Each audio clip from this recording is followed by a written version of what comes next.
Price. ഇന്ന് നിങ്ങളുടെ ചിന്തയെ ഉൽപ്പത്തി പുസ്തകം 15-ാം അധ്യായം അതിന്റെ 18-ാമത് വാക്യത്തിലേക്ക് നിങ്ങളുടെ ശ്രദ്ധ ക്ഷണിക്കുകയാണ്. ഉൽപ്പത്തി പുസ്തകം 15-ാം അധ്യായം അതിന്റെ 18-ാമത് വാക്യം.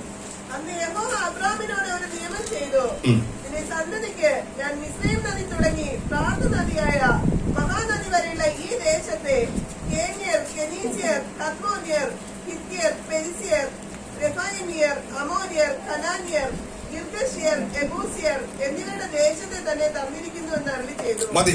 അതിനുശേഷം യഹോവ അബ്രഹാമിനൊരു ഉടമ്പടി ചെയ്തു. അതിനു മുമ്പായി ഞാൻ പറയട്ടെ, ഞാൻ ഇവിടെ ഇരുന്നപ്പോൾ ഈ പ്രസംഗങ്ങളൊക്കെ കേട്ടപ്പോൾ, ഒരു പിതാക്കന്മാരെ കുറിച്ച് പറഞ്ഞത് കേട്ടപ്പോൾ എന്റെ ഹൃദയം കണ്ടവാനം വേദനിച്ചു. കാരണം എന്റെ പിതാവിനെ കുറിച്ച് രണ്ടു വാക്ക് പറയാതെ പോയാൽ അതെന്നെ സംബന്ധിച്ചിടത്തോളം വലിയ ഒരു വേദനാജനകമായിരിക്കുന്ന കാര്യമാണ്. ഞാൻ ഇന്ന് ഇവിടെ നിൽക്കാൻ ഞാൻ പ്രാപ്തനായിട്ടുണ്ടെങ്കിൽ എന്റെ പിതാവ് കാരണമാണ്. പ്രിയ പാസ്റ്റർ പറഞ്ഞു, പിതാക്കന്മാർ ദൈവത്തെ അറിഞ്ഞതിന്റെ നന്മയെ തലമുറ അനുഭവിക്കുന്നത്. അങ്ങനെയെങ്കിൽ എന്റെ പിതാവ് തികഞ്ഞ ഒരു ദൈവഭക്തനായിരുന്നു.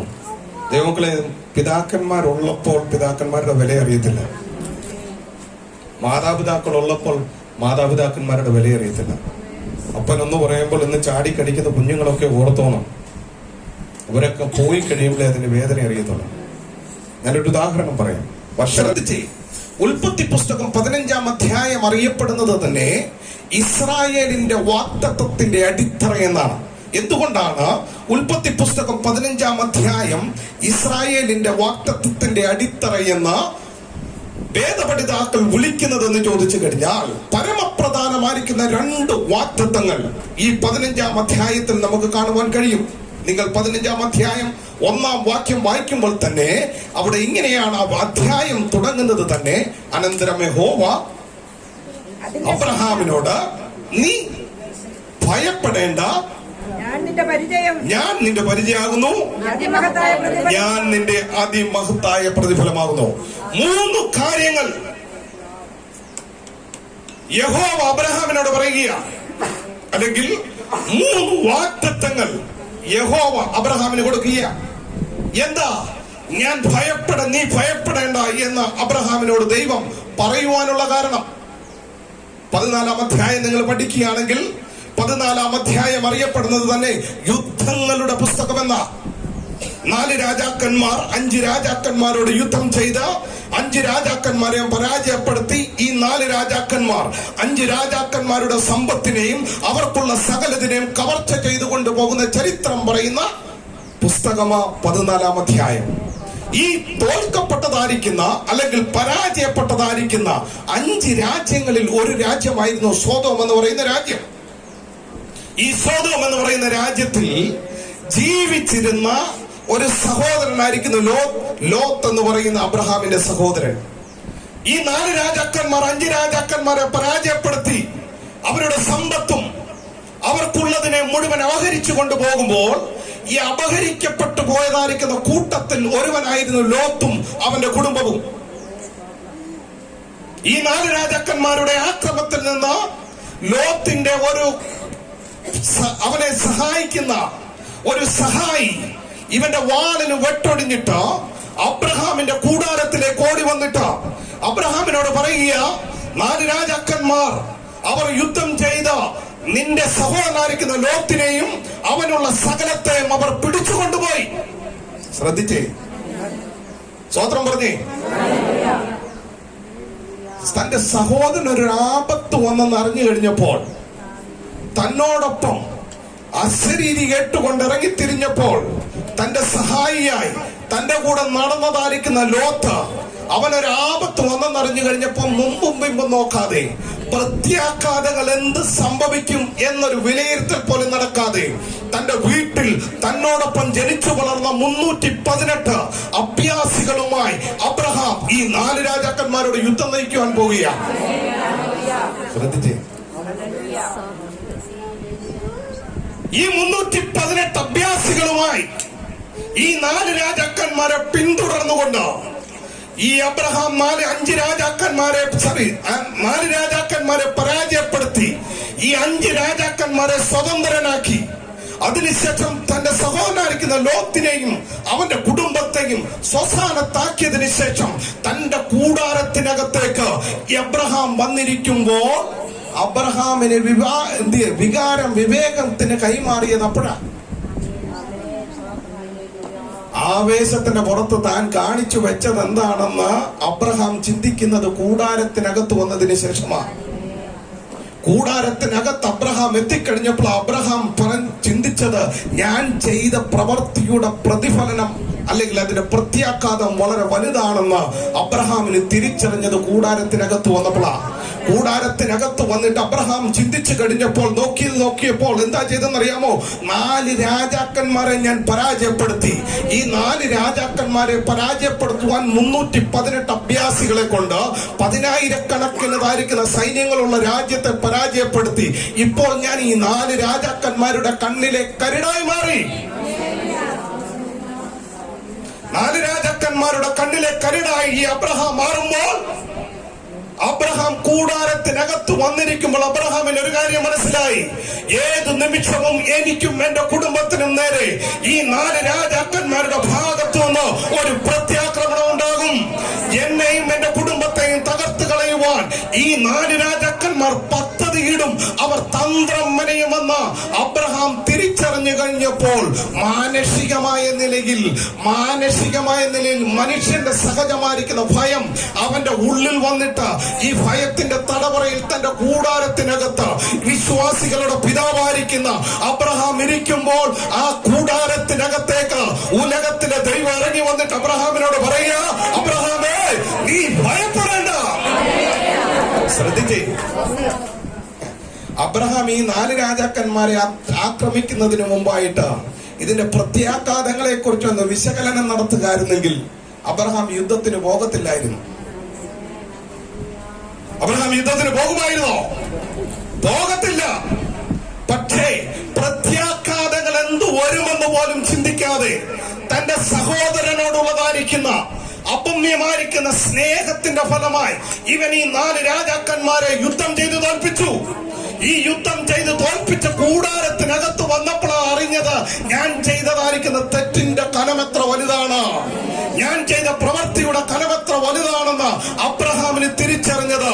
അബ്രഹാം ഭയപ്പെട്ട കൂടാരത്തിനകത്തിരിക്കുമ്പോൾ തന്റെ ഭക്തന്റെ ഹൃദയമിടിപ്പ് തിരിച്ചറിയുന്ന കർത്താവ് ആ കൂടാരത്തിനകത്തേക്ക് കടന്നു വന്നിട്ട് പറയാ, അബ്രഹാമേ, നീ ഭയപ്പെടേണ്ട.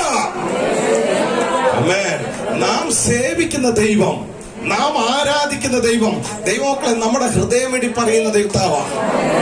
നീ കടന്നു പോകുന്ന സാഹചര്യം നിന്റെ അടുത്തിരിക്കുന്നവൻ അറിയത്തില്ലായിരിക്കും, പക്ഷെ നീ സേവിക്കുന്ന ദൈവത്തിന് അറിയാൻ കഴിയും. ഹല്ലേലൂയ. നിന്റെ ഹൃദയത്തിന്റെ വിചാരങ്ങളെ മനസ്സിലാക്കുവാൻ കഴിയുന്ന ഒരു ദൈവത്തെയാണ് നാം ആരാധിക്കുന്നത്. ഹല്ലേലൂയ. ശ്രദ്ധിച്ചേ, ഞാൻ വളരെ വേഗം മുന്നോട്ട് പോകാം. ഞാൻ വായിച്ച വേദഭാഗത്തിലേക്ക് വരണമെങ്കിൽ ഈ ഭാഗം പറയാതെ മുന്നോട്ട് പോകാൻ പറ്റത്തില്ല. ശ്രദ്ധിച്ചേ, ഒരു മനുഷ്യന് ഭയം ഉണ്ടാകുന്നത് പലതരത്തിൽ ഭയം ഉണ്ടാകാം, അല്ലേ? ഒരു മനുഷ്യന് ഭയപ്പെടാൻ ഇന്ന കാരണമൊന്നുമില്ല. പല കാരണങ്ങളാൽ എന്ത് ചെയ്യാം, മനുഷ്യൻ ഭയപ്പെടാം. ശ്രദ്ധിച്ചേ, പ്രധാനമായിട്ട് ഇന്ന് പകൽ ഞാൻ നിങ്ങളോട് പറയുന്ന ഒരു വ്യക്തി ഭയപ്പെടാൻ കാരണം 2 കാരണങ്ങളുണ്ടാവും. 2 തരത്തിലുള്ള ഭയം ഒരു മനുഷ്യനുണ്ടാവാം. ഒന്ന്, സങ്കല്പ ലോകത്തെ ഭയം എന്ന് പറഞ്ഞാൽ കാര്യകാരണങ്ങളൊന്നും മുമ്പിലില്ലെങ്കിലും നിങ്ങൾക്ക് കാണത്തക്ക രീതിയിൽ നിങ്ങളുടെ മുമ്പിൽ ഒരു സംഭവമില്ല. കാണത്തക്ക രീതിയിൽ നിങ്ങളുടെ മുമ്പിൽ ഒരു സംഭവം ഇല്ലെങ്കിലും ഒരു അകാരണമായിരിക്കുന്ന ഭയം, അല്ലെങ്കിൽ സങ്കല്പ ലോകത്ത് നിങ്ങളുടെ അധമ മണ്ഡലത്തിൽ നിങ്ങളെ ഭയപ്പെടുത്തുന്ന ഒരു ഭയമുണ്ട്. അതിനെ നമുക്ക് സങ്കല്പ ലോകത്തെ ഭയം എന്ന് പറയാം. ശ്രദ്ധിച്ചേ, ഇതൊന്ന് മനസ്സിലാക്കാൻ വേണ്ടി ഞാനൊരു ഉദാഹരണം നിങ്ങളോട് പറയാം. യേശു തന്റെ ശിഷ്യന്മാരെ 5 അപ്പം കൊണ്ട് 2 മീനും കൊണ്ട് 5000 പോഷിപ്പിച്ചതിന് ശേഷം യേശു ഇവരോട് പറഞ്ഞു, നിങ്ങൾ അക്കരയ്ക്ക് പോ. അക്കരയ്ക്ക് പോവാൻ അവരെ നിർബന്ധിച്ചെന്നാ പറഞ്ഞു. അപ്പൊ അതിന്റെ അർത്ഥം എന്തുവാ? ഇവർക്ക് പോകാനോട്ട് താല്പര്യമില്ല. നിങ്ങളെ പോലെ പ്രാർത്ഥനയ്ക്ക് വിളിച്ചാലും നിങ്ങൾ എന്ത് ചെയ്യാം? വയ്യ. സൂമി വരാൻ പറഞ്ഞാലും എന്തുവാ? എന്നാ വീട്ടിലെങ്കിലും പ്രാർത്ഥിക്കുവോ? അതുമില്ല. ശ്രദ്ധിച്ചേ, കർത്താവ് ഇവരെ നിർബന്ധിച്ചു. എന്തിനു വേണ്ടി? പോകാൻ താല്പര്യമില്ല, പക്ഷെ ഇവരെന്ത് ചെയ്യണം? പോണം. അങ്ങനെ ഇവർ യാത്ര തുടങ്ങി. വചനം പറയുന്നു, പടകോ പല നാഴിക ദൂരം എന്ത് ചെയ്തു? കരയിൽ നിന്ന് അകന്നു. എന്ന് പറഞ്ഞാൽ ഇവരങ്ങേ കരയിൽ എത്തിയില്ല. എന്നാൽ എവിടെ നിൽക്കുന്നേ? കടലിന്റെ നടുഭാഗത്തെത്തി. ശ്രദ്ധിച്ചേ, കടലിന്റെ നടുഭാഗത്തെത്തിക്കഴിഞ്ഞപ്പോൾ ഇവരുടെ യാത്രയ്ക്ക് വിഘ്നം സംഭവിക്കുന്നത്. പ്രതീക്ഷിക്കാതിരിക്കുമ്പോൾ എന്ത് ചെയ്തു? തിരയിളകാൻ തുടങ്ങി, കാറ്റ് വീശുവാൻ തുടങ്ങി, തിര തല്ലി വള്ളത്തിലേക്ക് കയറുവാൻ തുടങ്ങി. ഇവരുടെ യാത്രയ്ക്ക് തടസ്സം തുടങ്ങുവാൻ തുടങ്ങി. ശ്രദ്ധിച്ചേ, നിങ്ങൾ ആ വള്ളത്തിൽ ഇരിക്കുന്ന ആ അപ്പോസ്തലന്മാരുടെ ഹൃദയ വിചാരം നിങ്ങളൊന്ന് ഓർത്തു നോക്കിക്കേ. പോകാൻ താല്പര്യം ഉണ്ടായിരുന്നവരാണോ? അല്ല. ദൈവം പറഞ്ഞിട്ടാ ഇവർ യാത്ര തുടങ്ങി. എന്ന് പറഞ്ഞാൽ ദൈവഹിതപ്രകാരം യാത്ര തുടങ്ങിയവരാ. എന്ന് പറഞ്ഞാൽ ദൈവിക ആലോചന കേട്ടിട്ട് യാത്ര തുടങ്ങിയവരാ. എന്ന് പറഞ്ഞാൽ ദൈവം നിർബന്ധിച്ചിട്ട് ഇവർ പോയവരാ. അപ്പോൾ ആ പോകുന്ന വഴിക്ക് എന്ത് സംഭവിക്കുക? ഇവരുടെ യാത്രക്ക് തടസ്സം വരിക. സാധാരണമായിട്ട് നമ്മുടെ ചോദ്യം എന്ത് ചെയ്യും? ഇസ്രായേൽ മക്കളെ പോലെ നമ്മളും എന്ത് ചെയ്യും? പിറുപിറുക്കും അല്ലേ? കർത്താവേ, ഞങ്ങൾ ആഗ്രഹിച്ചതല്ല ഈ യാത്ര. നീ അല്ല എന്നെ ഈ സ്ഥാനത്ത് കൊണ്ടുവന്ന്. നിന്നോട് ചോദിച്ചിട്ടല്ലേ ഞാൻ ഈ വീട് പണി തുടങ്ങിയത്. നിന്നോട് ചോദിച്ചിട്ടല്ലേ എന്റെ കുഞ്ഞിനെ ഞാൻ പഠിപ്പിക്കാൻ വിട്ടത്. നിന്നോട് ചോദിച്ചിട്ടല്ലേ ഞാൻ ആ പണി തുടങ്ങിയത്. എന്നിട്ട് എന്താ ഈ തടസ്സം എന്റെ ജീവിതത്തിൽ വരുന്നു? അല്ലേ? ചോദിക്കത്തില്ലേ? ശിഷ്യന്മാര് പലവിധ ചിന്തകളിൽ അവിടെ ഉഴറുകയാ. കർത്താവ് പറഞ്ഞിട്ട് യാത്ര തുടങ്ങിയിട്ട് എന്തുകൊണ്ടാ വള്ളം ഇപ്പൊ മുങ്ങാൻ തുടങ്ങണേ? എന്തുകൊണ്ടാ കാറ്റ് വീശിയടിക്കുന്നത്? എന്തുകൊണ്ടാ ഈ പടകം മറിയുവാൻ തുടങ്ങുന്നത്? എന്തേ?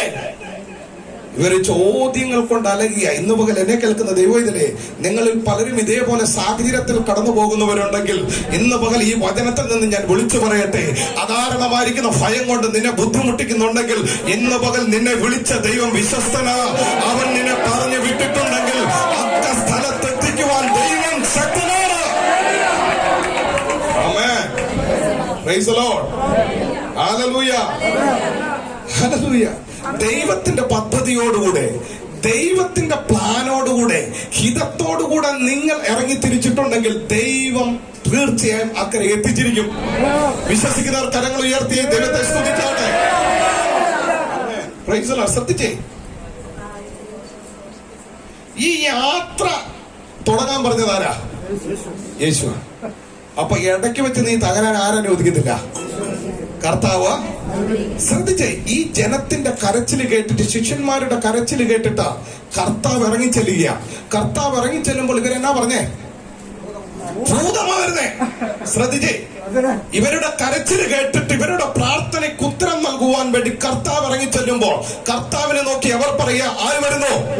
ഭൂതം വരുന്നു. ശ്രദ്ധിച്ചേ, ഭൂതം വരുന്നെന്ന് അവർ പറഞ്ഞപ്പോൾ കർത്താവ് പറഞ്ഞ, ഞാൻ ഭൂതമല്ലടാ. എന്നാ? ഭൂതത്തിന് എന്നെ പോലെ മാംസവും അസ്ഥിയുമില്ല. ശ്രദ്ധിച്ചേ, ഇത് പറഞ്ഞു കഴിഞ്ഞപ്പോൾ പത്രോസ് പറഞ്ഞ വാചകം അതാ എന്നെ ചിന്തിപ്പിച്ചേ. പത്രോസ് പറഞ്ഞ നീയാണെങ്കിൽ എന്തുവാ ചെയ്യണ്ടേ? ഈ തിരക്ക് മുകളിൽ നടക്കുവാനുള്ള അധികാരം എനിക്ക് വേണം. പത്രോസ് പറഞ്ഞത് എന്തുവാ? പത്രോസ് പറഞ്ഞത് ഇത്രയേ ഉള്ളൂ, എന്നെ മുക്കാൻ ശ്രമിക്കുന്ന, എന്റെ യാത്രയ്ക്ക് തടസ്സമായി നിൽക്കുന്ന, എന്റെ പടകിനെ ഉലച്ചു കളയുന്ന ഈ പ്രതികൂലത്തിന്റെ മധ്യത്തിൽ എനിക്ക് നീ അധികാരം നൽകണം. ഹല്ലേലൂയ. എത്ര പേര് പറയും പ്രതികൂലത്തിന്റെ മധ്യം നടക്കുവാൻ കർത്താവേ എനിക്ക് അധികാരം നൽകണമെന്ന്? ഹല്ലേലൂയ. ഞാൻ എന്നെ സന്തോഷിപ്പിച്ച ഭാഗം അതാ. പത്രോസ് പറഞ്ഞില്ല ഇത് ശാസിക്കാൻ. പത്രോസ് പറഞ്ഞോ? പത്രോസ് പറഞ്ഞില്ല ഇത് ശാസിക്കാൻ. പത്രോസ് പറഞ്ഞില്ല ഈ കാറ്റിനെ ഒന്ന് ശാസിക്കുക. പത്രോസ് പറഞ്ഞില്ല ഈ തിരയെ അടക്കാൻ. പത്രോസ് പറഞ്ഞ ഒറ്റ കാര്യമാ, നീയാണെങ്കിൽ ഈ മുക്കുമെന്ന് പറയുന്ന ശക്തിയെ മേലെ നടക്കുവാൻ നീ എനിക്ക് അധികാരം നൽകണം. നീ എനിക്ക് അധികാരം നൽകണം. ഇന്ന് പകൽ വിളിച്ചു പറ, നിന്റെ ശരീരത്തുള്ള രോഗം ഇന്ന് പകൽ അതിന് മേലെ എനിക്ക് ജയം നൽകണമെന്ന്.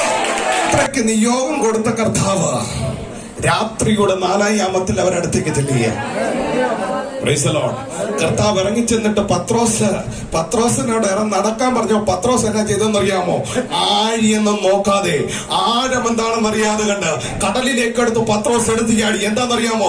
തന്റെ വീണ്ടെടുപ്പുകാരന്റെ കണ്ണിൽ നോക്കിയിട്ട് കണ്ട്, കടലാണോ എന്നെ മുക്കുമെന്നോ ഞാൻ തകർന്നു പോകുമെന്നോ ഒന്നും പത്രോസ് ചിന്തിച്ചില്ല. കാരണം തന്റെ ജീവൻ തന്റെ വീണ്ടെടുപ്പുകാരന്റെ ഉള്ളകയിൽ വെച്ചിട്ട് അവൻ എന്ത് ചെയ്തു? കടലിനെ കെടുത്തുകാരി. ദൈവത്തിലെ ദൈവത്തിൽ ആശ്രയിച്ചു കൊണ്ടാണോ നീ യാത്ര തുടങ്ങുന്നത്? കർത്താവ് നിന്നെ നടത്തിയിരിക്കും. ഹല്ലേലൂയ. നിന്റെ നിയോഗത്തിനെതിരെ ചലിക്കുന്ന ഒരു ദുഷ്ടശക്തിക്ക് നിന്നെ തൊടുവാൻ കഴിയത്തില്ല. ഹല്ലേലൂയ. നിന്റെ പദ്ധതിക്ക് നേരെ പ്രതികരിക്കുവാൻ ഒരു ശക്തിക്കും കഴിയത്തില്ല. കാരണം കർത്താവ് നിന്നെ പറഞ്ഞയച്ചത്. ദൈവദാസന്മാരാണ് എനിക്ക് പറയാനുള്ളത്. ഒന്നും രണ്ടും വിശ്വാസികളെ ഉള്ളൂ. ദൂരെ കൂടുതൽ പ്രശ്നമില്ല. കർത്താവാണോ അയച്ചത്? കർത്താവ് വളർത്തും. വിശ്വസിക്കുന്ന എത്ര പേരുണ്ട്? ശ്രദ്ധിച്ചേ, ഈ പത്രോസ് ഇറങ്ങുമ്പോ കാറ്റടങ്ങിയില്ല. കാറ്റ് വീശുന്നുണ്ടായിരുന്നു. കാരണം വചനം പറയുന്നത് യേശുവും പത്രോസും തിരികെ പടകിൽ കയറിയപ്പോൾ ആ കാറ്റടങ്ങിയതാ. എന്ന് പറഞ്ഞാൽ കാറ്റ് വീശുന്നത് കണ്ടിട്ട് പത്രോസിന്റെ നടപ്പിനെ നിർത്താൻ ശത്രുവിന് കഴിഞ്ഞില്ല. ഈ കർത്താവാണ് എന്നെ വിളിച്ചത്, കാറ്റാണെങ്കിലും ഞാൻ ഇറങ്ങാൻ തയ്യാറാന്ന് പറഞ്ഞ പത്രോസ് ഇറങ്ങി. ഹല്ലേലൂയ. മുമ്പോട്ട് നടന്നപ്പോൾ ഇവന്റെ കാല് കുഴഞ്ഞു. ഈ കാറ്റ് മുന്നോട്ട് ഇവനെ വിട്ടില്ല. ഇവൻ മുങ്ങുമെന്ന് ഇവൻ ധരിച്ചു. പക്ഷേ ഈ കർത്താവ് എന്ത് ചെയ്ത? തക്ക സമയത്ത് കരം നീട്ടി ഇവനെ ഉയർത്തി. ദൈവമേ, നീ ഇറങ്ങി തിരിച്ചെങ്കിൽ നിന്റെ വായിൽ വെള്ളം കയറാൻ ദൈവം അനുവദിക്കത്തില്ല. നീ മുങ്ങാൻ ദൈവം അനുവദിക്കത്തില്ല. നീ തകർന്നു പോകാൻ കർത്താവ് അനുവദിക്കത്തില്ല. 11-12 പേരിൽ നിന്നും വ്യത്യസ്തനായി ഒരുവൻ ഇറങ്ങി, അവനെ ദൈവം ഉയർത്തി. എത്ര പേര് വ്യത്യസ്തന്മാരുണ്ട്? കർത്താവിന്റെ വാക്ക് കേട്ടോണ്ട് ഇറങ്ങിത്തിരിക്കാൻ എത്ര പേരുന്നുണ്ട്? ആമേൻ. പ്രതികൂലമാ, കാറ്റുണ്ട്, തിരയുണ്ട്, ഓളമുണ്ട്, പേടിക്കണ്ട. കർത്താവ് പറഞ്ഞു പോവാൻ. കർത്താവ് ശുശ്രൂഷ നൽകിയത്, കർത്താവ് നടത്തിയിരിക്കും. ഞാൻ എത്ര പേർക്ക് വിശ്വസിക്കാൻ കഴിയും? സ്വതന്ത്രം പറഞ്ഞാട്ടെ. ഹല്ലേലൂയ. ശ്രദ്ധിച്ചേ, പത്രോസ് പറയുക, കർത്താവേ നീ ആണെങ്കിൽ ഞാൻ വരാം. അവിടെ ഞാൻ പറഞ്ഞു നിർത്തുക. ഇപ്പോൾ ഈ പത്രോസ് ആ വള്ളത്തിലിരുന്നവരെല്ലാം യേശു വന്നെന്ന് കണ്ടു കഴിഞ്ഞപ്പോ ഇവര് കാഴ്ചക്ക് വ്യത്യാസം ഉണ്ടായതുകൊണ്ട് ഇവർക്ക് സംഭവിച്ച എന്തുവാ? ആരാ വരുന്നെന്നാ പറഞ്ഞേ? ഭൂതമാ വരുന്നത്. എന്ന് പറഞ്ഞാൽ ഇവര് യാഥാർത്ഥ്യത്തെ കണ്ടുകൊണ്ടുള്ള ഒരു ഭയമല്ലത്. യാഥാർത്ഥ്യം എന്തെന്നറിയാതെ കണ്ട് ഇവരുടെ ഉള്ളിലുണ്ടായ ഭയമാത്. ആ ഭയത്തെ നമുക്ക് എന്ത് ചെയ്യാൻ പറ്റും? അകാരണമായിരിക്കുന്ന ഭയം എന്ന് വിളിക്കാൻ പറ്റും. എന്ന് പറഞ്ഞു കഴിഞ്ഞാൽ നിങ്ങൾക്ക് നാളെ ഇന്നത് സംഭവിക്കാൻ പോകുക, സംഭവിച്ചതേ ഇല്ല, സംഭവിച്ചതേ ഇല്ല. പക്ഷെ അകാരണമായിരിക്കുന്ന ഭയം നിന്റെ ഉള്ളിൽ ശത്രു തരുന്നുണ്ടെങ്കിൽ ഈ വചനത്താൽ അതിന്മേൽ ജയം പ്രാപിച്ചോണം. നിനക്ക് ശുശ്രൂഷ നൽകിയിട്ടുണ്ടെങ്കിൽ, നാളെ കുറിച്ച് നീ ഭാരപ്പെടുന്നുണ്ടെങ്കിൽ, അതിനെ ഓർത്ത് നിന്റെ ഉള്ളിൽ അകാരണമായിരിക്കുന്ന ഒരു ഭയമുണ്ടെങ്കിൽ, ഇന്ന് പകൽ ഈ വചനം കേൾക്കുമ്പോൾ ആ ഭയത്തിന്റെ ചങ്ങലകൾ പൊട്ടിമാറുവാൻ പോകുകയാണ്. ആമേൻ. ശുശ്രൂഷ നൽകിയവൻ കർത്താവാ. നിന്നെ ദേശത്താക്കിയത് കർത്താവാ. നിന്നെ സഭയിൽ കൊണ്ടുവന്നത് കർത്താവാ. അങ്ങനെയെങ്കിൽ ഈ അകാരണമായിരിക്കുന്ന ഭയത്തെ നിന്നിൽ നിന്ന് മാറ്റുവാൻ കഴിയും. ഹല്ലേലൂയ. കർത്താവ് അബ്രഹാമിനോട് പറയുക, നീ ഭയപ്പെടണ്ട. ഒന്ന്, അകാരണമായ ഭയം. രണ്ടാമത്തെ ഭയം നമുക്ക് സാധാരണ ഉണ്ടാവുന്നത് കാര്യകാരണങ്ങൾ മുമ്പിൽ വന്ന് നിൽക്കുമ്പോൾ ഒരു മനുഷ്യനുണ്ടാവുന്ന ഭയമാണ് യഥാർത്ഥ ഭയം. അല്ലേ? ഇപ്പൊ ഈ കുഞ്ഞിനെ പേടിപ്പിച്ചാൽ കുഞ്ഞ് പേടിക്കും. എന്താ കാരണം? അവന്റെ മുമ്പിൽ ഒരു ഭീകാരകമായിരിക്കുന്ന രൂപം വന്ന് നിൽക്കുന്നത് കൊണ്ടാണ്. അല്ലേ? ഒരു ഉദാഹരണം ഞാൻ പറയാം. കർത്താവ് ഗദരദേശത്തു നിന്ന് മടങ്ങി വരുമ്പോൾ, ശ്രദ്ധിച്ചേ, ഗദരദേശത്തു നിന്ന് കർത്താവിന് വരാൻ താല്പര്യമില്ലായിരുന്നു. പക്ഷെ അവർ ആ നാട്ടുകാർ കർത്താവിനെ ഓടിച്ചതുകൊണ്ട് കർത്താവ് എന്ത് ചെയ്തു? ഗദരദേശത്തു നിന്ന് മടങ്ങി വരികയാണ്. കർത്താവ് ഗദരദേശത്തു നിന്ന് മടങ്ങി വരുമ്പോൾ യായിറോസ് എന്ന് പറയുന്നതായിരിക്കുന്ന പള്ളിപ്രമാണി കർത്താവിന്റെ അടുക്കൽ വന്നിട്ട് പറയുകയാണ്, ഗുരു, നീ എന്റെ വീട്ടിൽ വരണം, എന്റെ മകൾ രോഗത്താൽ ഭാരപ്പെടുന്നു. അപ്പോൾ പുരുഷാരം യേശുവിനോടൊപ്പം അനുഗമിച്ചുകൊണ്ട് ഇവർ പള്ളിപ്രമാണിയായിരിക്കുന്ന യായിറോസിന്റെ വീട്ടിലേക്ക് പോകുമ്പോൾ, പുരുഷാരം നടന്നു പോകുമ്പോൾ എന്ത് ചെയ്തെന്നറിയാമോ? 12 സംവത്സരക്കാലം രക്തസ്രാവം പ്രാപിച്ചതായിരിക്കുന്ന ഒരു സ്ത്രീ യേശുവിന്റെ വസ്ത്രത്തിന്റെ തൊങ്കലിൽ വന്ന് തൊട്ടിട്ട് അവിടെ ശരീരത്തിൽ സൗഖ്യമുണ്ടായി. ശ്രദ്ധിച്ചേ, കർത്താവ് അവിടെ നിന്നു. കർത്താവ് എന്ത് ചെയ്തു? അവിടെ നിന്നു. എന്നിട്ട് കർത്താവ് പുരുഷാരത്തോട് ചോദിക്കുക, എന്നെ ആരോ തൊട്ടു? എന്നെ ആരോ? അപ്പൊ പുരുഷാരം പറഞ്ഞ്, ഇത്ര ജനത്തിന്റെ ഇടയിൽ ആര് തൊട്ടെന്ന് എങ്ങനെയാ ഞങ്ങൾ പറയുന്നേ? ഞാൻ ചോദിച്ചോട്ടെ മാമേ, അത്തിയുടെ മുകളിലിരുന്ന സക്കായിയെ അവന്റെ പേര് പറഞ്ഞു വിളിച്ചവനല്ലേ കർത്താവ്?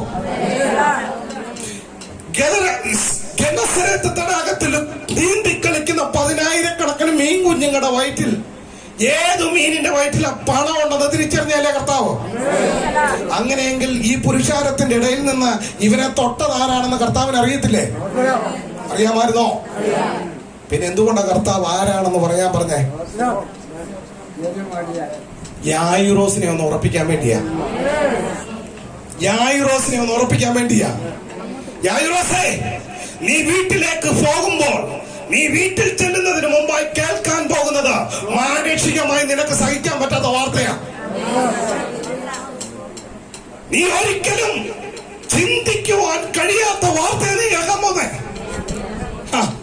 നീ ആ വാർത്ത കേൾക്കുമ്പോൾ മാനസികമായി നീ തകർന്നു പോകാതിരിക്കാൻ വേണ്ടി, നിന്നെ ഒന്നുകൂടെ വിശ്വാസത്തിൽ ഉറപ്പിക്കുവാൻ, എന്നിലുള്ള നിന്റെ ആശ്രയത്തിന് കുറവ് സംഭവിക്കാതിരിക്കുവാൻ ഈ രക്തസ്രാവക്കാരി സ്ത്രീയെ കൊണ്ട് കർത്താവ് സാക്ഷ്യം പറയിക്കുക.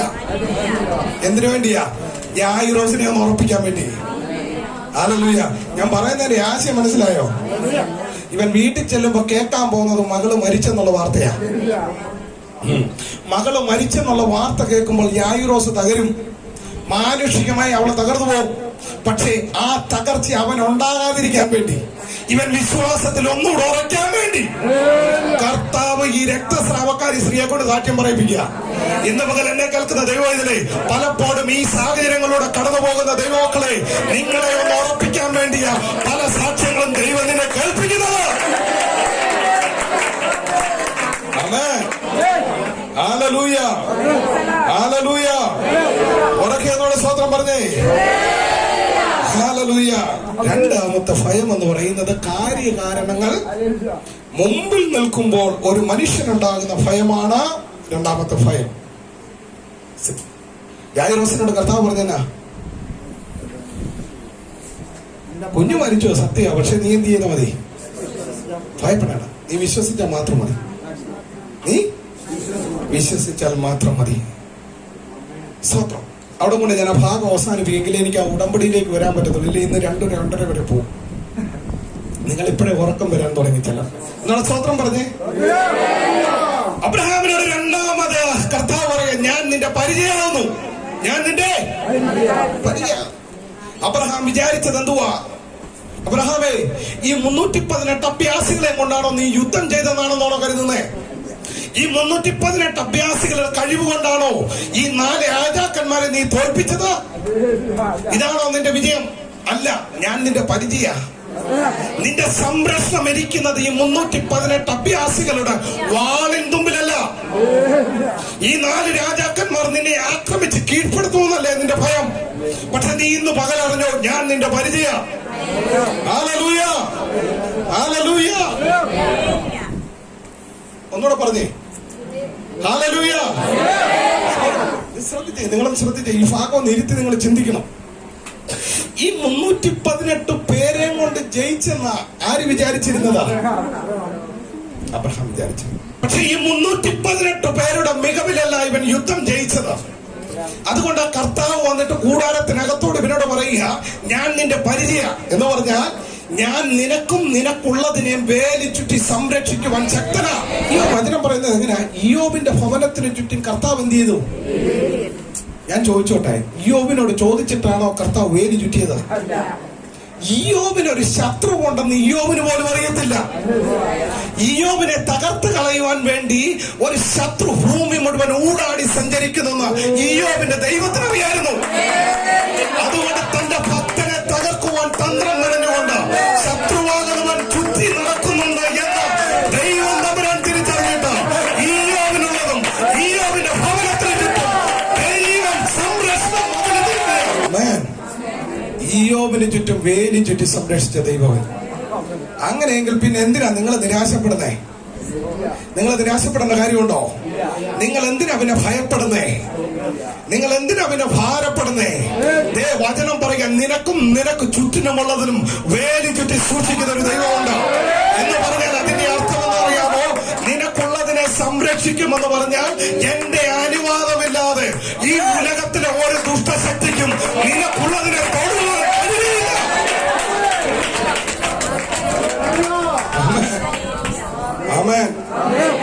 അങ്ങനെയെങ്കിൽ ഇന്ന് പറയാൻ കഴിയും, ദുഷ്ടശക്തികൾക്കും നേരെ വിരൽ ചൂണ്ടിക്കൊണ്ട് എത്ര പേർക്ക് പറയുവാൻ കഴിയും, സാത്താനെ, എന്റെ മക്കളുടെ എന്റെ മക്കളെ, എന്റെ ആരോഗ്യത്തെ, എന്റെ ശുശ്രൂഷയെ നിനക്ക് തൊടുവാൻ കഴിയുകയില്ല. കാരണം എന്റെ ദൈവത്തിന്റെ സംരക്ഷണം. ഒരു കാര്യം കൂടെ പറഞ്ഞ് മുന്നോട്ട് പോവാം. ശ്രദ്ധിച്ച്, സാത്താന് സ്വർഗത്തിൽ വരെ ചെല്ലാൻ അനുവാദമുണ്ട്, പക്ഷെ അവനവിടെ അധികാരമില്ല. കർത്താവ് പറയുന്ന ഒരു കാര്യമുണ്ട്. എന്നാ പറയുന്ന അറിയാമോ?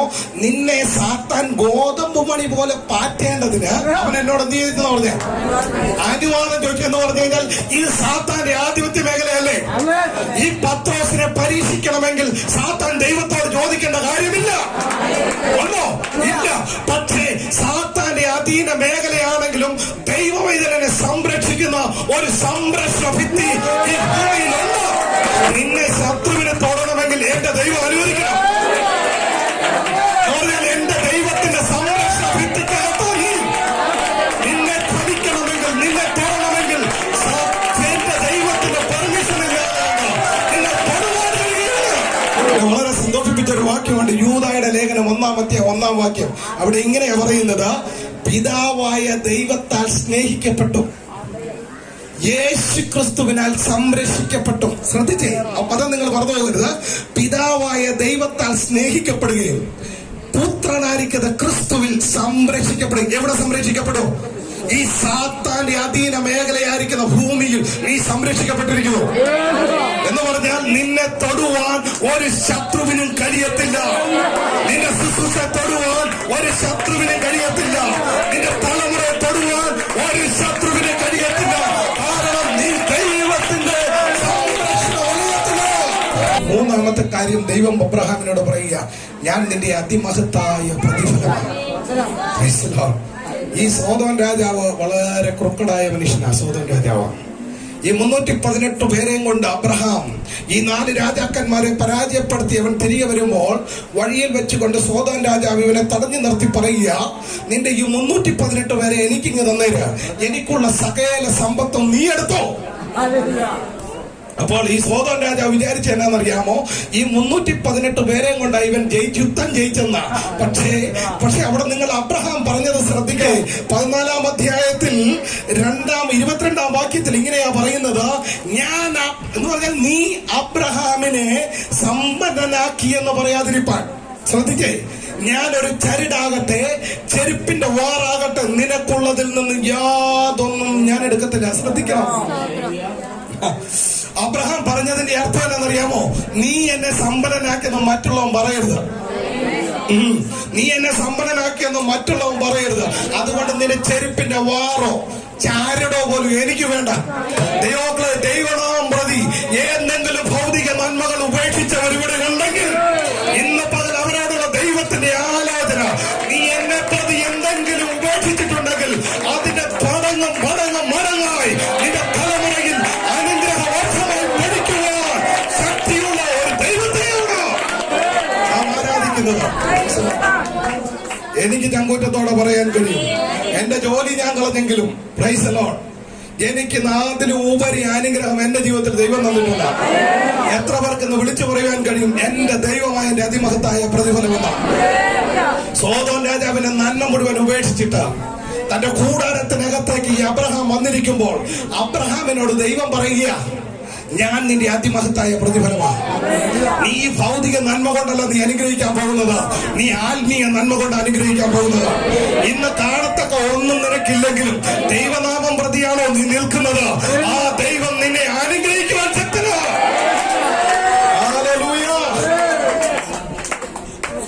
ഈ 3 കാര്യം അബ്രഹാമിനോട് പറഞ്ഞപ്പോ നമ്മളായിരുന്നു തുള്ളിച്ചാടിയത് അല്ലേ? അബ്രഹാം പറഞ്ഞാലെന്നറിയാമോ? കർത്താവേ, നീ ഇതൊക്കെ തരുമെന്ന് എനിക്ക് ഉറപ്പാ, എനിക്കിത് ലഭിക്കുകയും ചെയ്യും. പക്ഷെ പറഞ്ഞിട്ടെന്നാ കാര്യം? അനുഭവിക്കാൻ എനിക്ക് ആരില്ല, ശാന്തതയില്ല. എന്തെല്ലാം നീ തന്നെന്ന് പറഞ്ഞാലും ഈ ദമേശക്കിലെ എലയാസർ അല്ലേ ഇതെല്ലാം അനുഭവിക്കാൻ പോന്നേ? അത് അബ്രഹാം മുന വെച്ചോണ്ട് പറഞ്ഞല്ലേ? അബ്രഹാം പറഞ്ഞതിന്റെ അർത്ഥം എന്നാ? വാക്തത്വം തന്നിട്ട് കുറെ നാളായി. വാക്തത്വം തന്നിട്ട് നീ എനിക്കൊരു സന്തതി തരാമെന്ന് പറഞ്ഞിട്ട് കുറെ നാളായി. പക്ഷെ നീ അനുഗ്രഹം മുഴുവൻ തന്നു, ഞാൻ വിശ്വസിച്ചു, എനിക്ക് കിട്ടി കുഴപ്പമില്ല. കുഴപ്പമില്ല. പക്ഷെ ഇത് അനുഭവിക്കാൻ എനിക്കൊരു തലമുറയില്ല. ഇത് നിരാശയോട് അബ്രഹാം പറയുമ്പോൾ അബ്രഹാമിനോട് കർത്താവ് പറഞ്ഞ എന്നാന്നറിയാമോ? അബ്രഹാമേ, നീ കൂടാരത്തിന് വെളിയിലേക്കൊന്ന് ഇറങ്ങി വാ, നീ ആകാശത്തിലേക്കൊന്ന് നോക്കിക്കേ. ഈ ആകാശത്തിലെ നക്ഷത്രങ്ങൾ നിനക്ക് എണ്ണുവാൻ കഴിയുമോ? ഇല്ല എങ്കിൽ അതുപോലെ നിനക്ക് ഞാൻ സന്തതിയെ തരും. വചനം പറയുന്നു, ഇത് അബ്രഹാം വിശ്വസിച്ചു, അതവന് സത്യം. ഒന്നാമത്തെ വാഗ്ദത്തം സന്തതികളുടെ വാഗ്ദത്തമാണ് എന്ന് പറഞ്ഞാൽ തലമുറയുടെ വാഗ്ദത്തമാണ്. ദൈവം വാഗ്ദത്തം ചെയ്തിട്ടുണ്ടെങ്കിൽ അത് നിവർത്തിക്കുക തന്നെ ചെയ്യും. ഹല്ലേലൂയ. ശ്രദ്ധിച്ചേ, രണ്ടാമത്തെ വാഗ്ദത്തം കർത്താവ് പറയുക, നീ ചവിട്ടി നിൽക്കുന്ന ഈ ഭൂമി ഉണ്ടല്ലോ എന്ന് പറഞ്ഞാൽ നീയും നിന്റെ തലമുറയും പാർക്കാൻ പോകുന്ന ഈ ഭൂമി നിനക്കും നിന്റെ സന്തതിക്കും ഞാൻ അവകാശമായി നൽകും. ഒന്നാമത്തെ വാഗ്ദത്തം അബ്രഹാം വിശ്വസിച്ചു, അവന് നീതിയായി കണക്കിട്ടു. പക്ഷെ രണ്ടാമത്തെ വാഗ്ദത്തം ദേശത്തെ സംബന്ധിച്ചുള്ള വാഗ്ദത്തമാണ്. അത് പറഞ്ഞപ്പോൾ അബ്രഹാം എന്ത് ചെയ്തില്ല? വിശ്വസിച്ചില്ല. അബ്രഹാം ചോദിക്കുക, ഞാനിത് എന്തോന്നിനാൽ അറിയും? നിങ്ങളോട് പറയുക, നീ ചവിട്ടി നിൽക്കുന്ന ഭൂമി നിനക്ക് ദാനമായി തരും എന്ന് പറയുമ്പോൾ നീ ചോദിക്കുക, നിനക്കിത് എന്തോന്നിനാൽ അറിയാം എന്ന് പറഞ്ഞാൽ കർത്താവിനോട് ഉറപ്പ് ചോദിക്കുക. ആരാ? അബ്രഹാം. അതിന്റെ 15-ാം അധ്യായം 7-8 വാക്യം വായിച്ചു. അവനോട്, ഈ ദേശത്തെ നിനക്ക് അവകാശമായി തരുവാൻ കൽദയ പട്ടണമായ ഊരിൽ നിന്ന് നിന്നെ കൂട്ടിക്കൊണ്ടുവന്ന യഹോവ ഞാനാകുന്നുവെന്ന് അരുളി ചെയ്തു. കർത്താവായ യഹോവേ, ഞാൻ അതിനെ അവകാശമാക്കുമെന്നുള്ളത് എനിക്ക് എന്തെന്നാൽ അറിയാമെന്ന് അവൻ ചോദിച്ചു. എനിക്കതെന്തോന്നിനാൽ അറിയുമെന്ന് ചോദിച്ചു. ശ്രദ്ധിച്ചേ, ഒന്നാമത്തെ വാഗ്ദത്തം തലമുറയെ സംബന്ധിച്ചുള്ള വാഗ്ദത്തമാണ്. ആ തലമുറയെ സംബന്ധിച്ചുള്ള വാഗ്ദത്തം ഇവൻ അറിയുമ്പോൾ ഇവൻ അത് വിശ്വസിച്ചു, അത് അവന് നീതിയായി കണക്കിട്ടു. പക്ഷെ രണ്ടാമത്തെ വാഗ്ദത്തം ദേശത്തെ സംബന്ധിച്ചുള്ള വാഗ്ദത്തം പറയുമ്പോൾ അബ്രഹാം ചോദിക്കുക, ഞാൻ അതെന്തോന്നിനാൽ അറിയും എന്ന് പറഞ്ഞാൽ ഇത് അബ്രഹാമിന്റെ അവിശ്വാസമല്ല, ഇത് കർത്താവിനെ കുറിച്ചുള്ള അവന്റെ ബോധ്യം അവിടെ വ്യക്തമാക്കുന്നത്. ഈ അബ്രഹാം ചോദിക്കുക, നീ എനിക്ക് ഈ ദേശം തരുമെന്നുള്ളതിന്റെ ഉറപ്പ് എനിക്ക് വേണം. എബ്രായ ലേഖനം 6-ാം അധ്യായം 17-ാം വാക്യം ഇങ്ങനെയാ പറയുന്നത്, അതുകൊണ്ട് ദൈവം വാഗ്ദത്തത്തിന്റെ അവകാശികൾക്ക് തന്റെ ആലോചന മാറാത്തതെന്ന് അധികം വെളിപ്പെടുത്തേണ്ടതിന് അവർക്ക് ഉറപ്പും കൊടുക്കുന്നു എന്ന് പറഞ്ഞാൽ ദൈവം വാഗ്ദത്തം മാത്രമല്ല കൊടുക്കുന്നത്, വാഗ്ദത്തം നിനക്ക് ലഭിക്കുമെന്നുള്ളതിന്റെ ഉറപ്പും കൂടെ കർത്താവ് തരും. അബ്രഹാം പറയുകയാണ്, എനിക്കിത് തരുമെന്നുള്ളതിന്റെ ഉറപ്പ് വേണം. നിങ്ങൾ ഈ ഭാഗം പ്രത്യേകം ശ്രദ്ധിച്ച് പഠിക്കണം, എന്നാലും നിങ്ങൾക്ക് ഇതിന് ഈ കാര്യം മനസ്സിലാവത്തുള്ളൂ. എനിക്ക് സന്തതി തരും, ഞാനത് വിശ്വസിക്കുന്നു. പക്ഷെ ഈ ഭൂമി എനിക്ക് തരുമെന്നുള്ളതിന് എന്തോ വേണം? ഉറപ്പാണ്. ഉൽപ്പത്തി പുസ്തകം 15-ാം അധ്യായം 9-ാം വാക്യം വായിക്കുമ്പോൾ കർത്താവ് ഇവനോട് പറയുകയാണ്, നിനക്ക് ഉറപ്പ് വേണം അല്ലേ? നീ ഒരു കാര്യം ചെയ്ത് 3 വയസ്സുള്ള ഒരു കോലാട്ടുകൊട്ടനെയും 3 വയസ്സുള്ള ഒരു പശുക്കിടാവിനെയും കൊണ്ടുവരണം. എന്നിട്ട് അതിന്റെ ഒത്ത നടുവെ എന്ത് ചെയ്യണം? ഇതിനെ പിളർക്കണം. ശ്രദ്ധിക്കണം, പഴയ നിയമത്തിൽ പലതരത്തിലുള്ള ഉടമ്പടികളുണ്ട് എന്ന് പറഞ്ഞാൽ യഹൂദന്റെ ചരിത്രം ആഴത്തിൽ ഇറങ്ങി പഠിക്കുന്ന ഒരു ദൈവവൈതലിന് അവർക്കറിയാം ദൈവവുമായി യഹൂദനുമായി ചെയ്ത പല ഉടമ്പടികൾ വേദപുസ്തകത്തിൽ നമുക്ക് കാണുവാൻ കഴിയും. അങ്ങനെ മൃഗത്തിന്റെ നടുവെ പിളർന്നുള്ള ഉടമ്പടിയെ നമ്മൾ വിളിക്കുന്നത് ജീവനുള്ള ഉടമ്പടി എന്ന് പറഞ്ഞാൽ ഇത് ലാഘബുദ്ധിയോടുകൂടെ ചെയ്യേണ്ട ഒരു കാര്യമല്ല. എന്ന് പറഞ്ഞാൽ ലാഘബുദ്ധി എന്ന് പറഞ്ഞാൽ നിസ്സാരമായി ഒരുവൻ ചെയ്യേണ്ട ഉടമ്പടിയല്ല ഈ മൃഗത്തിൻ്റെതായിരിക്കുന്ന നടുവേ പിളർന്നുള്ള ഉടമ്പടി എന്ന് പറഞ്ഞാൽ ഒരു തവണ 2 വ്യക്തികൾ തമ്മിൽ ഈ ഉടമ്പടിയിൽ ഏർപ്പെട്ട് കഴിഞ്ഞാൽ ഈ ഉടമ്പടിക്ക് പിന്നെ ഭേദഗതിയില്ല എന്ന് പറഞ്ഞാൽ ഈ ഉടമ്പടികൾക്ക് പിന്നെ മാറ്റമില്ല എന്ന് പറഞ്ഞാൽ ഈ 2 പേർ ഈ ഉടമ്പടിയിൽ ഏർപ്പെട്ട് കഴിഞ്ഞാൽ ആരെങ്കിലും ഒരുവൻ ഉടമ്പടിയിൽ നിന്ന് പിന്മാറിപ്പോയാൽ അവനെ എന്ത് ചെയ്യണം? ഈ മൃഗത്തെ പോലെ നടുവേ പിളർന്നു കളയണം. അതായത് ഇതിന്റെ നിയമം. അതുകൊണ്ട് തന്നെയാണ് ഇതിനെ ജീവനുള്ള ഉടമ്പടി എന്ന് വിളിക്കുന്നത്. എന്ന് പറഞ്ഞാൽ എന്റെ ദൈവത്തിന്റെ ജീവനാ പഴയ നിയമ ഇസ്രായേലുമായിട്ടുള്ള ഉടമ്പടി. ഇതിനെ ജീവൻ പണയം വെച്ചിട്ടുള്ള ഉടമ്പടി എന്ന് പറയാം. ഒരു വാക്യം കൂടെ പറയാം, ഒന്നുകൂടെ ആസ്പദമാണ്. യിരെമ്യാ പുസ്തകം 34-ാം അധ്യായം 18-ാം വാക്യം ഒന്ന് വായിച്ചേ.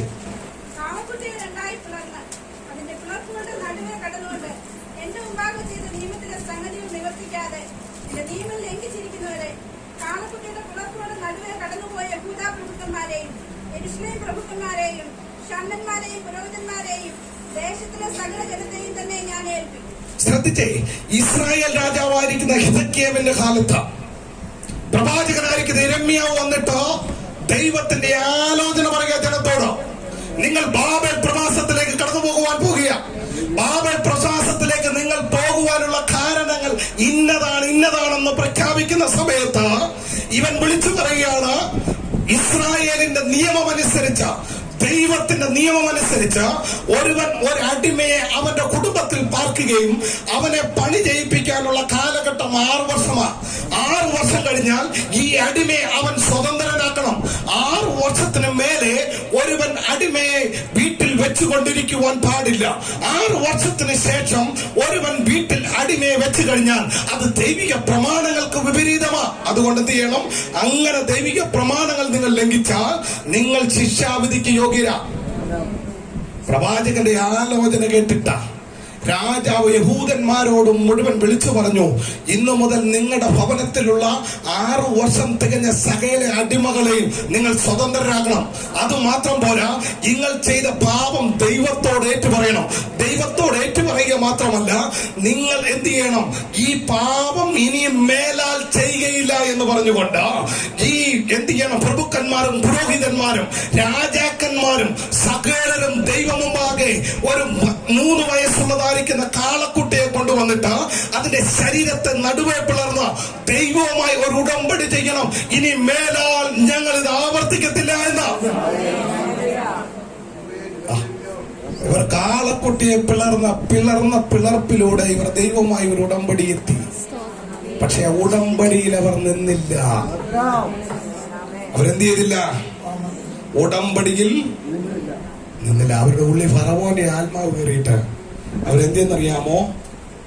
ഈ ദൈവത്തിന്റെ നിയമത്തിന് വിപരീതമായി, ഉടമ്പടിക്ക് വിപരീതമായി ഇവർ പ്രവർത്തിച്ചത് കൊണ്ട് ജനം എന്ത് ചെയ്തു? പ്രവാസത്തിലേക്ക് പോയി. ഇനി ഇതിനൊരു ഭേദഗതിയില്ല. നിങ്ങൾ എന്റെ നിയമം തെറ്റിച്ചതുകൊണ്ട്, എന്നോടുള്ള ഉടമ്പടി തെറ്റിച്ചതുകൊണ്ട് ഇസ്രായേൽ ജനം ബാബേൽ പ്രവാസത്തിലേക്ക് പോയി. ദൈവങ്ങളെ ശ്രദ്ധിച്ചേ, അങ്ങനെ അബ്രഹാമിനോട് ദൈവം പറയാ, നിനക്ക് ഞാൻ ഈ ദേശം തരുമെന്ന് നിനക്ക് ഉറപ്പ് വേണോ? നീ കൊണ്ടുപോവാ 3 വയസ്സുള്ള ഒരു കാളക്കുട്ടിയെ, നീ കൊണ്ടുപോവാ 3 വയസ്സുള്ള ഒരു കോലാട്ടുകൊറ്റനെ, അതിന്റെ ഒത്ത നടുവെ പിളർക്കുക. ഒത്ത നടുവെ ഇവൻ പിളർന്നു വെച്ച് കഴിഞ്ഞപ്പോൾ ദൈവം ഒരു തീപ്പന്തം എന്ന പോലെ ഈ പിളർക്കപ്പെട്ടതായിരിക്കുന്ന മൃഗത്തിന്റെ നടുവെ കുറുകയും ഉലാത്തുവാനിടയായി തീർന്നു. അങ്ങനെ ഈ ഭൂമിയിലെ മനുഷ്യനും ദൈവം തമ്പുരാനും തമ്മിൽ ഒരു ഉടമ്പടി ഏറ്റെടുത്തു. ആ ഉടമ്പടിയുടെ പേരാണ് ജീവനുള്ള ഉടമ്പടി. ശ്രദ്ധിച്ചേ, പഴയ നിയമ ഇസ്രായേലിന്റെ അക്ഷരിക കനാനിന്റെ വാഗ്ദത്തത്തിന്റെ ഉറപ്പെന്ന് പറഞ്ഞാൽ ഒരു പിളർന്ന മൃഗത്തിൻ്റെതായിരിക്കുന്ന ഉടമ്പടിയായിരുന്നെങ്കിൽ, പുതിയ നിയമ ദൈവസഭയുടേതായിരിക്കുന്ന എന്റെയും നിന്റെയും വാഗ്ദത്തത്തിന്റെ ഉറപ്പ് കാൽവരി ക്രൂശിൽ നമുക്ക് വേണ്ടി പിളർക്കപ്പെട്ട യേശുവാ. എന്നാ നിയമം? അബ്രഹാമേ, നിനക്കും നിന്റെ സന്തതിക്കും നീ ചവിട്ടി നിൽക്കുന്ന ഭൂമി ദാനമായി ലഭിക്കുന്നില്ലെങ്കിൽ അതിന്റെ അർത്ഥം നീയുമായിട്ട് ആരാ ഉടമ്പടി ഏറ്റത്? അവനെ മൃഗത്തെ പോലെ പിളർന്നു കളയാമെന്നല്ലേ? ഹല്ലേലൂയ. ആ പിളർന്നു കളയാമെന്നുള്ള നിയമത്തിന്റെ ഉടമ്പടിയാ ഇന്നേക്ക് 2020 വർഷങ്ങൾക്ക് മുമ്പ് കാൽവരി ക്രൂശിൽ സംഭവിച്ചത്. നിങ്ങളൊന്ന് ഇസ്രായേലിന്റെ ചരിത്രം ഒന്ന് പഠിച്ചു നോക്കൂ. ഇവർ ബാബേൽ പ്രവാസത്തിലേക്ക് പോയി. ആ ദേശത്ത് ഇങ്ങനെ വചനം പറയുന്നത്, യോശുവയുടെ കാലത്ത് ദേശത്ത് അളവുനൂലിട്ട് അവിടെ പ്രഭുക്കന്മാരും ന്യായാധിപന്മാരും രാജാക്കന്മാരും ഭരിച്ചു. ഹല്ലേലൂയ. അവർ ബാബേൽ പ്രവാസത്തിലേക്ക് പോയി. AD 70 ഇസ്രായേലിന്റേതായിരിക്കുന്ന ദേവാലയം തകർക്കപ്പെട്ടു. അദ്രിയാൻ എന്ന് പറയുന്ന രാജാവ് AD 95 ഇനി പലസ്തീനിൽ ഒരു യഹൂദനും വേണ്ട എന്ന് പറഞ്ഞുകൊണ്ട് സകല യഹൂദനെയും ആക്രമിച്ച് ലോകത്തിന്റെ മുക്കും മൂലയിലേക്കും യഹൂദൻ ചിതറിപ്പോയി. എന്നാൽ 1-ാം ലോക മഹായുദ്ധത്തോടുകൂടെ ബാഴ്സ ഉടമ്പടിയോട് ഇസ്രായേൽ മക്കൾക്ക് സ്വന്തം രാജ്യത്തേക്ക് മടങ്ങി വരുവാനുള്ള അവകാശം ലഭിച്ചില്ലേ? 2-ാം ലോക മഹായുദ്ധത്തിൽ അവർക്കൊരു രാജ്യം സ്ഥാപിക്കാനുള്ള പെർമിഷൻ ഐക്യരാഷ്ട്ര സഭ കൊടുത്തില്ലേ? എന്താ കാരണം? വർഷങ്ങൾക്ക് മുമ്പ് അവരുടെ പൂർവ്വപിതാവായിരിക്കുന്ന അബ്രഹാമിന് ദൈവം കൊടുത്ത വാഗ്ദത്തം. നിങ്ങൾ ഈ സംഭവം 1948 ഇസ്രായേലിന് രാജ്യം കൊടുക്കാൻ വേണ്ടി ഐക്യരാഷ്ട്രസഭ തീരുമാനമെടുക്കുമ്പോൾ ഐക്യരാഷ്ട്രസഭയുടെ തീരുമാനം എന്താണെന്നറിയാമോ? ഇവർക്ക് ആഫ്രിക്കയിൽ ഏതെങ്കിലും ഒരു സ്ഥലം കൊടുത്തിട്ട് അവരിവിടെ രാജ്യം വയ്ക്കാമെന്നാണ്. വേണ്ട, ചിലർ പറഞ്ഞു വേണ്ട, ആഫ്രിക്കയിൽ പോകണ്ട, ഫ്രാൻസിന് സ്ഥലം കൊടുക്കാമെന്ന് പറഞ്ഞു. ഐക്യരാഷ്ട്രസഭയല്ല ഇസ്രായേൽ രാജ്യം എവിടെ സ്ഥാപിക്കണമെന്ന് തീരുമാനിക്കേണ്ടത്. ദൈവം അവർ ചവിട്ടി നിൽക്കുന്ന ഭൂമി ദാനമായി കൊടുക്കാമെന്ന് പറഞ്ഞിട്ടുണ്ടെങ്കിൽ ദൈവം കൊടുത്തിരിക്കും. നിങ്ങൾ ചരിത്രം പഠിച്ചു നോക്കുക. 1800 സംവത്സരം ഈ ഭൂമിയിൽ മുഴുവൻ അവർ പരദേശിയായി അങ്ങ് ഉടറി നടന്നെങ്കിലും 1948 ഒരു രാജ്യമായി ഇസ്രായേൽ രൂപീകരിക്കപ്പെട്ടു. എന്താ കാരണം അറിയാമോ? വിശ്വാസികളുടെ പിതാവായിരിക്കുന്ന അബ്രഹാമിന് അന്ന് ദൈവം ആ കൂടാരത്തിനകത്ത് വെച്ച് കൊടുത്ത വാഗ്ദത്തത്തിന്റെ ഉറപ്പ്. ഹല്ലേലൂയ. ഇന്നെ കേൾക്കുന്ന ദൈവമക്കളെ, ദൈവം നിന്നോട് വാഗ്ദത്തം നൽകിയിട്ടുണ്ടെങ്കിൽ അവൻ വിശ്വസ്തന. ദൈവം നിന്നോട് നിയമം ചെയ്തിട്ടുണ്ടെങ്കിൽ അത് വിശ്വസ്തന. ദൈവം നിന്റെ തലമുറയെ അനുഗ്രഹിക്കാന്ന് പറഞ്ഞിട്ടുണ്ടെങ്കിൽ അവൻ വിശ്വസ്തന. ദൈവം നിന്റെ ശുശ്രൂഷ മാനിക്കാന്ന് പറഞ്ഞിട്ടുണ്ടെങ്കിൽ അവൻ വിശ്വസ്തന. ദൈവം നിന്റെ സഭയെ വളർത്താമെന്ന് പറഞ്ഞിട്ടുണ്ടെങ്കിൽ അവൻ വിശ്വസ്തന. ദൈവം നിന്നെ ഉയർത്തുന്നത് ചെയ്യും. ഹല്ലേലൂയ. നമ്മുടെ ദൈവം വാഗ്ദത്തങ്ങളിൽ വിശ്വസ്തന. വിശ്വസിക്കുന്ന ദൈവം കരങ്ങൾ ഉയർത്തി കർത്താവിനെ സ്തുതിച്ചാൽ. Hallelujah, hallelujah. പഴയ നിയമ ഇസ്രായേലിന്റെ വാഗ്ദത്തത്തിന്റെ ഉറപ്പ് പിളർക്കപ്പെട്ട മൃഗമായിരുന്നെങ്കിൽ പുതിയ നിയമ ഇസ്രായേലിന്റെ വാഗ്ദത്തം നമുക്ക് വേണ്ടി കാൽവറിയിൽ തകർത്ത യേശു ക്രിസ്തു. ഒറ്റ വാക്യം വേഗം മുതൽ കൊണ്ടുവന്നിട്ട് യേശു ക്രിസ്തുവിന്റെ മരണം മുഖാന്തരം നിങ്ങൾക്ക് ലഭിച്ചതന്നെ. എബ്രായ ലേഖനം 9-ാം അധ്യായം 15-ാം വാക്യം വേഗം വായിച്ചു. 15-ഉം 16-ാം വാക്യം. അധ്യായം 15-ാം വാക്യം. വീണ്ടെടുപ്പിനായി ഒരു മരണമുണ്ടായിട്ട് നിത്യാവകാശത്തിന്റെ വാഗ്ദത്തം ലഭിക്കേണ്ടതിന് അവൻ പുതിയ നിയമത്തിന്റെ മധ്യസ്ഥന. 16-ാം വാക്യം. നിയമമുള്ളിടത്ത് നിയമകർത്താവിന്റെ മരണം തെളിവാൻ ആവശ്യം. നിയമമുള്ളിടത്ത് നിയമകർത്താവിന്റെ മരണം തെളിവാൻ ആവശ്യം. ശ്രദ്ധിച്ച ദൈവമക്കളെ, യേശുക്രിസ്തുവിന്റെ മരണം മുഖാന്തരം എനിക്കും നിനക്ക് ലഭിച്ചത് നിത്യാവകാശമാണ്. എന്ന് പറഞ്ഞാൽ നിത്യതയാ. ഹല്ലേലൂയ. കരങ്ങളെടുത്ത് കർത്താവിനെ സ്തുതിച്ചാണ്. നിത്യതയാണ് എനിക്കും നിനക്ക് ലഭിച്ച വാഗ്ദത്തം. അപ്പൊ വണ്ടിയുള്ളതും വീടുള്ളതും ഒന്നും അല്ല വാഗ്ദത്തം. ഇതെല്ലാം സൈഡാ. കുഴപ്പമില്ല, വണ്ടിയുണ്ടോ നല്ല കാര്യം, നല്ല വീടുണ്ടോ നല്ല കാര്യം, ദൈവം അനുഗ്രഹിക്കട്ടെ. ധരിക്കുവാൻ വസ്ത്രമുണ്ടോ നല്ല കാര്യം. പക്ഷേ അതിലുപരി നിന്റെ വാഗ്ദത്തം നിത്യതയാണ്. എന്ന് പറഞ്ഞാൽ നിത്യത ഉറപ്പിക്കുന്ന ദൈവമക്കളെ ഞാൻ ദൈവത്തെ സ്തുതിക്കുക. ഭൗതിക നന്മകളിൽ ശ്രദ്ധ വെച്ച് നിത്യതയിൽ നിന്നും ആരെങ്കിലും പിന്നോട്ട് പോയിട്ടുണ്ടെങ്കിൽ ഇന്ന് പകൽ ഏറ്റുപറഞ്ഞ് കർത്താവേ, ആ നിത്യതയുടെ അവകാശം എന്റെ മേൽ ഉറപ്പിക്കണമെന്ന് എത്ര പേർ പറയും, അവർക്കായി ഞാൻ ദൈവത്തെ സ്തുതിക്കുക. Hallelujah, hallelujah. എനിക്ക് ഇഷ്ടപ്പെട്ട ഒരു പാട്ടുണ്ട്. തേടുവാൻ ജഡത്തിൻ സുഖം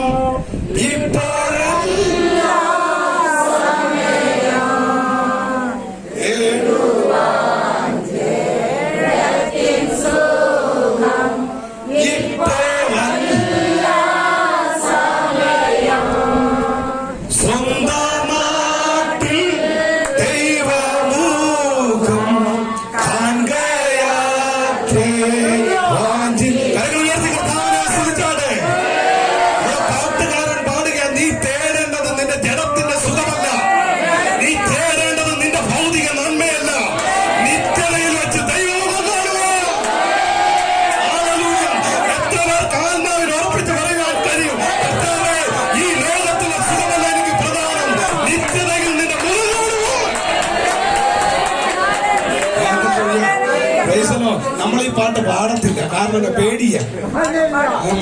പ്രൈസ് ലോർഡ്. ഇന്നവർക്ക് എത്ര പേർക്ക് പറയാൻ ഉറപ്പിച്ച് കഴിയാൻ കഴിയും, കർത്താവേ നിന്റെ മുഖം കാണുക എന്റെ അവകാശം.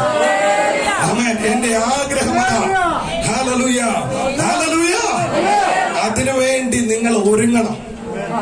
ആമേൻ. പൗലോസ് പറഞ്ഞ എന്നാന്നറിയാമോ? എനിക്ക് ജീവിക്കുന്നത് ക്രിസ്തു, മരിക്കുന്നത് ലാഭവുമാണ്. കർത്താവിന്റെ മരണം സ്വീകരിച്ച ഒരു ദൈവം ഇതിൽ പറയേണ്ടത് ഇതാ: നിനക്ക് ലഭിക്കപ്പെട്ട വാഗ്ദത്തം ജീവിക്കുകയാണ് ക്രിസ്തുവിന് വേണ്ടി, ഇല്ലേ ലാഭമാണ്.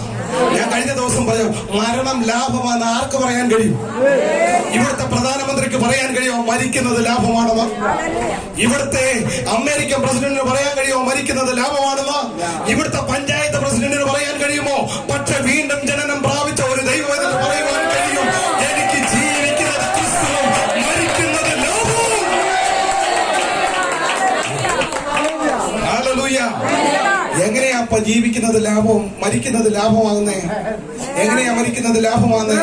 നിങ്ങൾ എന്നോട് പറയാ, ആർക്ക് വേണ്ടിയാ ജീവിക്കുന്നതെന്നാ? ഞാൻ പറയാം, നിന്റെ മരണം ലാഭമാണെന്നാ. നീ ആർക്ക് വേണ്ടി ജീവിക്കുന്നു അന്നേരെ നിനക്ക് പറയാൻ പറ്റത്തുള്ളൂ മരിക്കുന്നത് ലാഭമാണെന്ന്. ഇന്ന് പകൽ ക്രിസ്തുവിന് വേണ്ടി ജീവിക്കുന്നവർക്ക് വേണ്ടി മരണം ലാഭമാണ്. Praise the Lord. Hallelujah.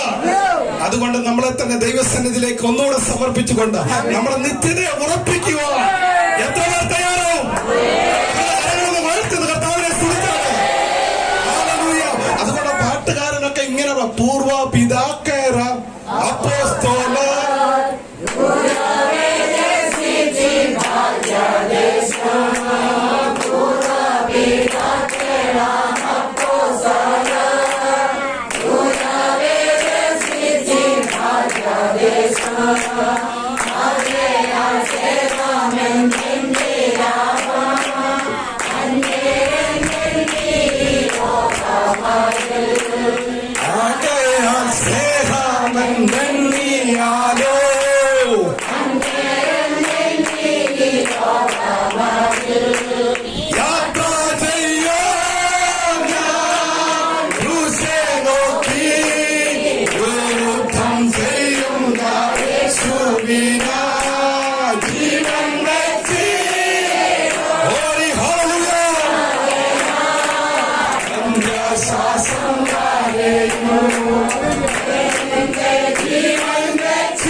എന്റെ കണ്ണ് ക്രിസ്തുവിലാണ്.